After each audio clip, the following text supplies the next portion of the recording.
जय श्री कृष्ण मित्रों। तो कृपा करीने आ कथा ध्यानपूर्वक सांभळशो। प्राचीन समय में एक जिज्ञासु ब्राह्मणना मन में प्रश्न थयो कि पितृपक्षનું महत्व શું છે? શ્રાદ્ધ અને તર્પણ કેમ કરવામાં આવે છે? પૂર્વજોની આત્માને શાંતિ આપવા માટે આ વિધિ કેમ જરૂરી છે? આ પ્રશ્નોના ઉત્તર જાણવા માટે તે બ્રાહ્મણે યમરાજનું ધ્યાનપૂર્વક આહ્વાન કર્યું।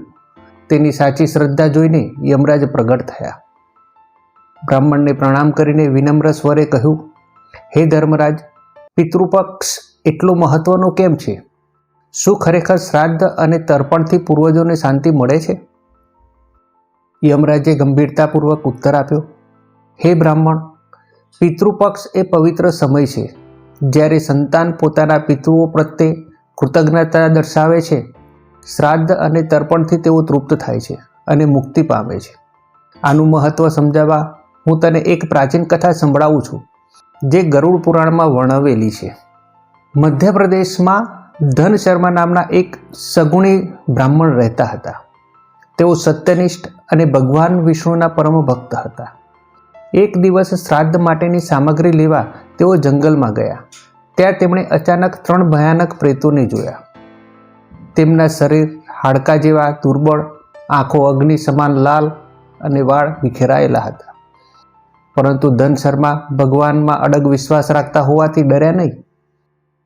તેમણે પ્રેતોને પૂછ્યું, તમે કોણ છો? આ ભયાનક સ્થિતિ કેમ આવી? પ્રેતોએ પોતાની વ્યથા કહી।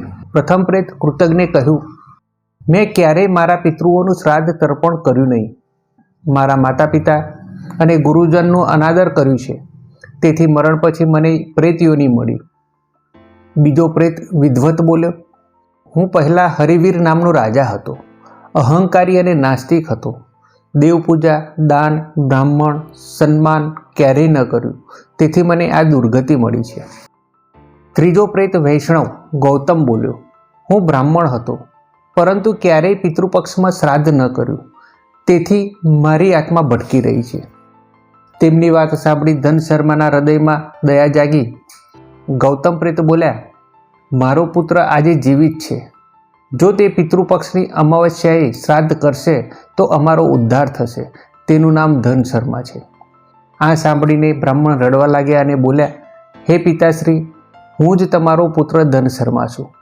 ગૌતમે કહ્યું, પુત્ર, પિતૃપક્ષની અમાવસ્યાએ વિધિપૂર્વક શ્રાદ્ધ કરજે। બ્રાહ્મણોને ખીર સહિતનું ભોજન કરાવજે, દાન કરજે, પિતૃઓના નામે પિંડદાન અને તિલાંજલિ આપજે। આમ કરવાથી અમને મુક્તિ મળશે।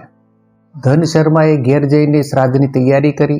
અમાસના દિવસે નદીમાં સ્નાન કરીને પિતૃઓને તિલાંજલિ આપી, બ્રાહ્મણોને ભોજન અને દાન આપ્યું અને પિંડદાન કર્યું। સાંજે ફરી તે જંગલમાં ગયા તો ભયાનક પ્રેતોના સ્થાને 3 દિવ્ય પુરુષો ઊભા હતા। તેજસ્વી મુખ, સફેદ વસ્ત્રો અને પુષ્પમાળા સાથે।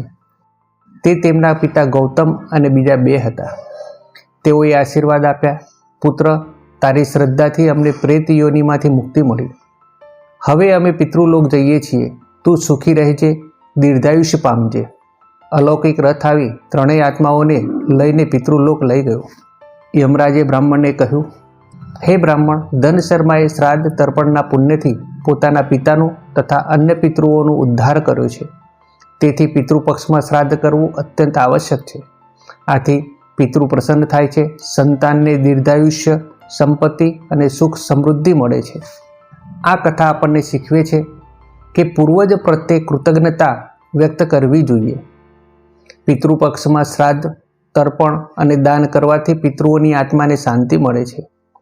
તેમના આશીર્વાદથી પરિવારને કલ્યાણ થાય છે। શાસ્ત્રોમાં સાચું જ કહેવામાં આવ્યું છે, પિતૃદેવો ભવ, એટલે કે પિતૃઓને દેવ સમાન માનવા જોઈએ। જો તમને આ કથા ગમી હોય તો વિડીયોને લાઈક કરજો, કોમેન્ટમાં જય શ્રી કૃષ્ણ લખજો અને ચેનલને સબસ્ક્રાઈબ કરવાનું ભૂલશો નહીં। અને સાથે સાથે બેલ આઇકોન જરૂરથી દબાવજો કે જેથી કરીને સૌપ્રથમ વિડીયો તમારા સુધી પહોંચાડી શકાય। જય શ્રી કૃષ્ણ।